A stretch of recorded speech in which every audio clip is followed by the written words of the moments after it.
across the nation in the aftermath of the grand jury's decision not to indict Ferguson police officer Darren Wilson.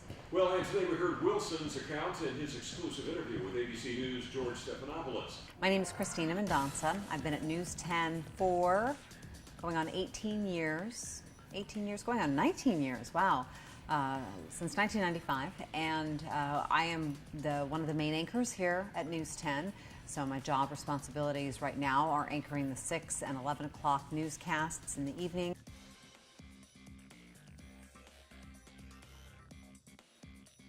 I had a great experience at Sac State. I was in the government journalism program, which was a fantastic hybrid program right here in the capital city, where you have access to the Capitol and the players there. A lot of people that worked at the Capitol taught, at least, sometimes even just part-time over at Sac State. One of my professors was a former mayor of Sacramento, Joe Cerna. So there was a real close connection between Sac State and the community that really benefited me as I was going through the university.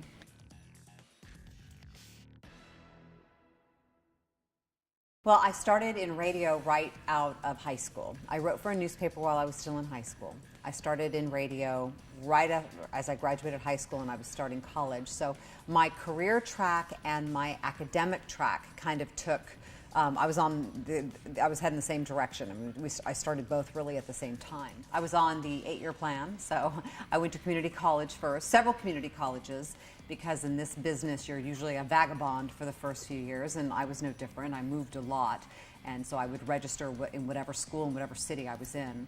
And after I finished doing my general ed that way, I went to Sac State. I spent about a year and a half, 2 years at Sac State before getting a job in Denver.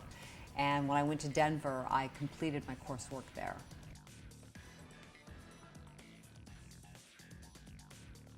So come in about 3 o'clock, go to an editorial meeting, check email, check phone messages, return anything I can, cut promos for the early newscast. Sometimes I turn a story for one of the earlier newscasts. Then I anchor the 6. After the 6, there's usually more email. I work on my special projects, things that I'm looking into and investigating and setting up to do interviews for.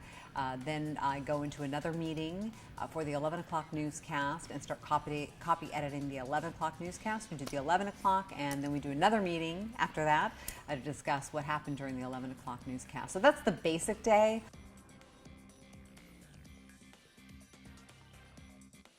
I think if you're interested in the television business, I would say balance your writing and your skills as a journalist with all of your technical skills. Now you really have to be proficient at both, be adaptable, because those skills are going to constantly be needing updating in terms of the technology, because it's changing so fast. So you're going to have to update those skills. Be curious, because a good journalist is a curious mind.